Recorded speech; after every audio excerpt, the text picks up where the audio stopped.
Victoria watched through the security camera as her husband Richard packed his bags, talking on the phone. "She's broke now, darling. I'll be free soon." He had no idea his poor wife was actually recording everything from her secret penthouse. Victoria Blackwell-Morrison was 34 years old, the sole heir to one of the world's most powerful billionaire families. Blackwell Holdings was a massive conglomerate operating across 3 continents. But Victoria's greatest treasure wasn't money. Her beauty, intelligence, and sincerity were her real wealth. 3 years ago, she had married Richard Morrison. Richard was a successful architect, or at least he appeared to be. Handsome, charming, social, and constantly telling Victoria how much he loved her. "I love you just as you are," he would say during romantic dinners. "Money means nothing to me, as long as I have you." Victoria wanted to believe him, but her father's words before he died never left her mind.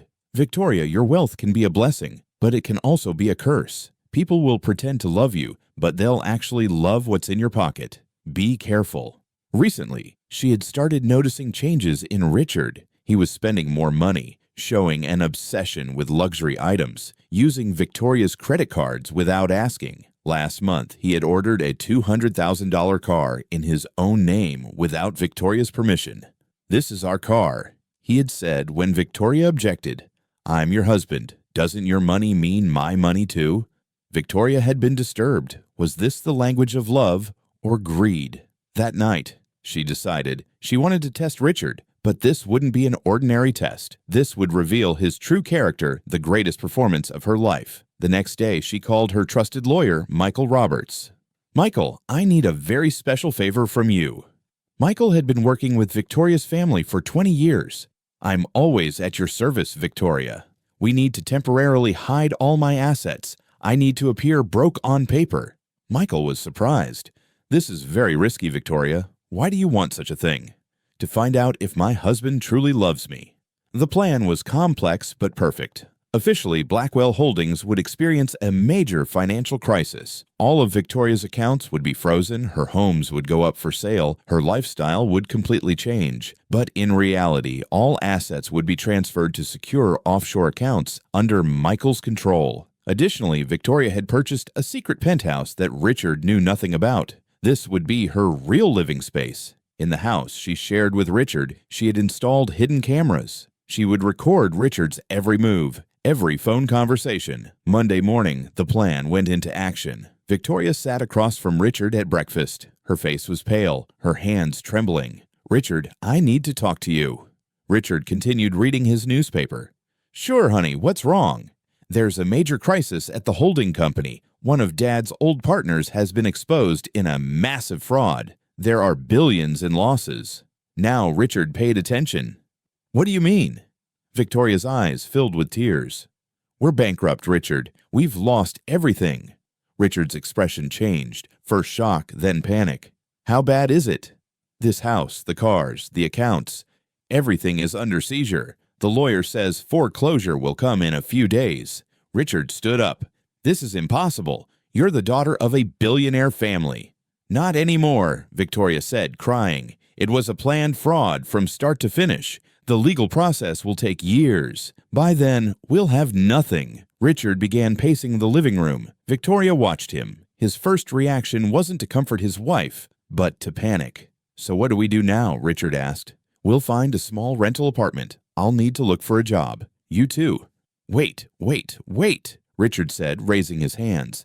"This is too sudden. I need to think about this." That night, Richard came home late. He didn't hug Victoria, didn't kiss her. He just said, "I'm very tired today. I'll sleep early." Victoria went to her secret penthouse and started watching the security camera recordings. Richard had long phone conversations while Victoria thought she was sleeping.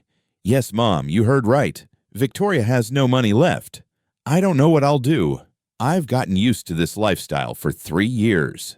Victoria listened with a broken heart. Her husband was upset about losing her money, not her. The next day got worse. Victoria showed Richard the small apartment she had found, 500 square feet, 1 room, in an old building. "Are we going to live here?" Richard said with disgust. "Temporarily. If I find a job, we can move to a better place." "Victoria, I can't live in these conditions. What will my friends say? What will my business partners think?" Victoria was surprised. "Richard, this is temporary. We'll get through this difficult period together." Together? Richard smiled, but it wasn't a sincere smile. "Victoria, we need to reconsider this marriage." That night, Victoria watched the recordings again. Richard hadn't come home. He had gone to a bar with friends. The audio recording of his phone conversation broke Victoria's heart. "Yes, you heard right.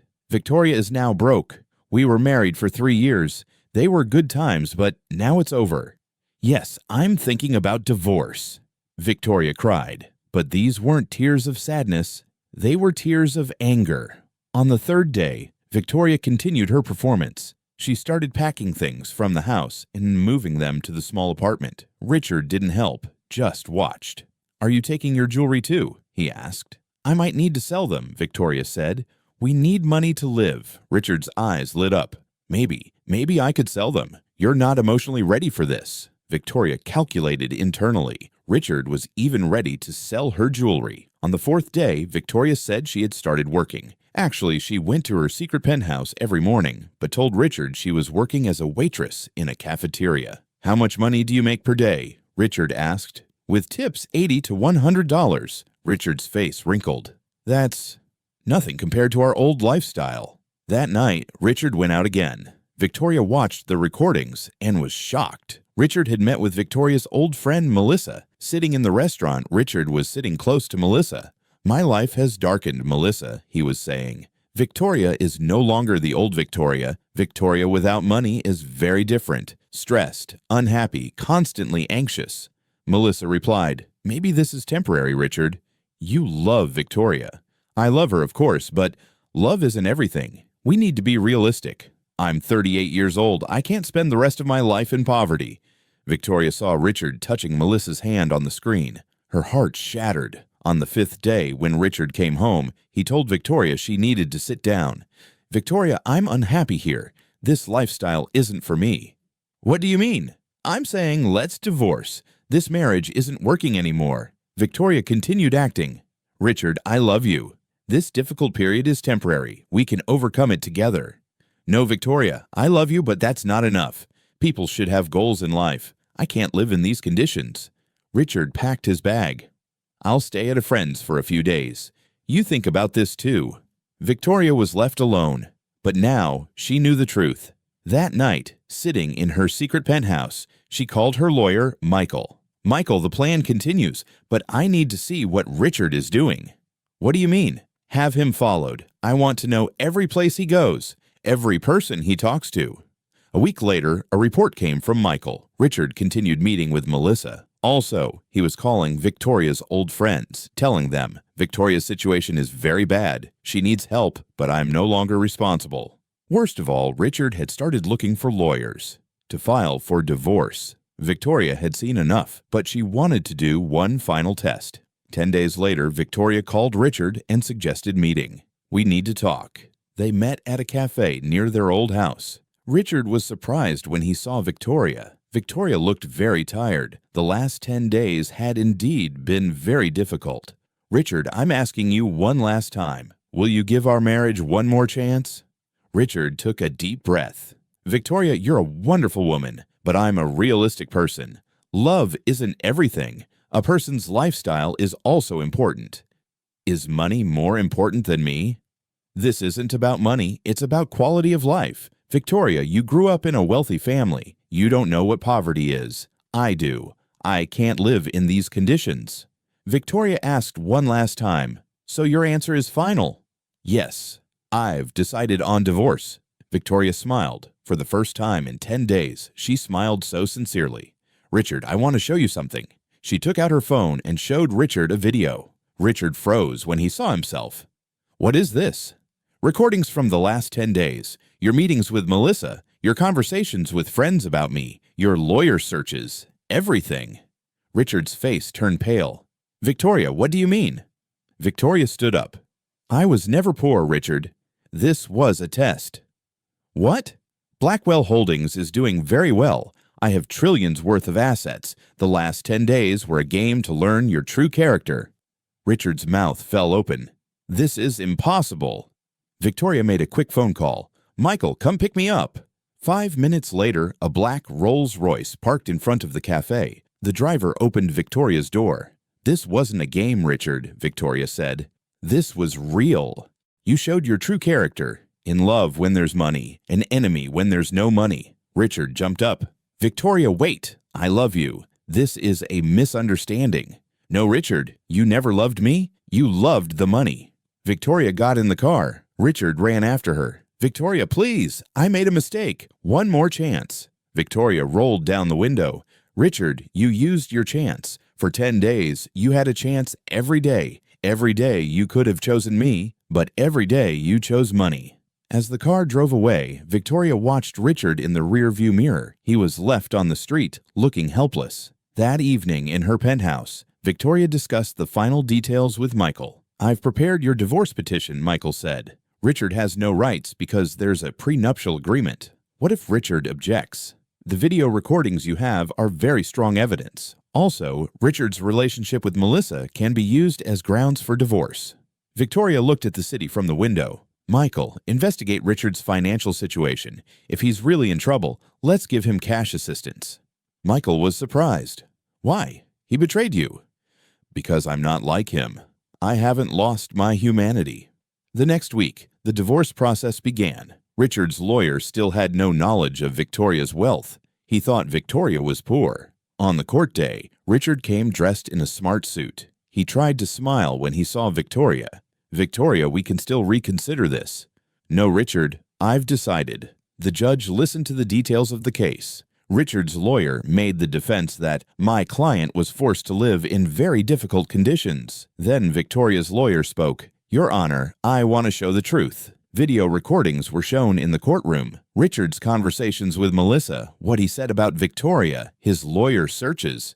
Richard's face turned ashen. "Additionally," said Victoria's lawyer, "my client never experienced a financial crisis. This was an experiment to test her husband's character." The judge looked at Victoria. "Mrs. Morrison, do you confirm these claims?" "Yes, Your Honor. I am the owner of Blackwell Holdings. For the last 2 weeks, I pretended to be poor to find out if my husband truly loved me." The courtroom filled with whispers. Richard's lawyer objected. "Your Honor, this is intrigue." "No," said the judge. "This is the truth coming to light. The divorce decision was made in Victoria's favor. Richard got nothing." As they left the courthouse, Richard caught Victoria. "You're very ruthless, Victoria. This isn't fair." Victoria looked at him. "Richard, I gave you a chance. For 10 days, every day you could have chosen me. But you always chose money. This is justice." "What about Melissa?" "I told Melissa the truth too. She also distanced herself from you because she also understood that you only seek profitable relationships." Richard was left alone. When Victoria returned to her penthouse, Michael was waiting for her. "Victoria, I investigated Richard's financial situation. He really does have debts. Credit cards, loans." "How much?" "Around $50,000. Victoria thought. "Pay it anonymously, but he should never know it came from me." "Why are you doing this?" "Because I'm not the one who wants revenge. I just wanted to learn the truth. Now I've learned it." 6 months later, Victoria found new love. James, a doctor, a man who lived modestly but had a big heart. Victoria was with him for 6 months before telling him about her wealth. James knew and loved Victoria as an ordinary woman. When he learned the truth, James was surprised, but his reaction was very different. "Victoria, I loved you for your character, not your money. This doesn't change anything." Victoria had finally found true love. As for Richard, his life completely changed. He made the same mistakes in his next relationships. He chose women for money, left them when the money ran out. Eventually, he became a lonely and unhappy old man. Victoria married James. This time, she didn't make a prenuptial agreement because she was sure James truly loved her. On their wedding day, Victoria gave a speech to the guests. "The most valuable thing in life isn't love. The most valuable thing is true love. And to find true love, sometimes you need to learn the truth, no matter how painful the truth is." Victoria's story spread around the world. Now she was known not just as a wealthy woman, but also as an intelligent and strong woman. And Richard, he remained in Victoria's life only as a lesson, proof that true character only emerges in difficult times. This story taught us that true love is tested, but never defeated. And the greatest wealth is finding someone who loves you as you are. Did this video touch you? Don't forget to like and subscribe to our channel for more meaningful stories.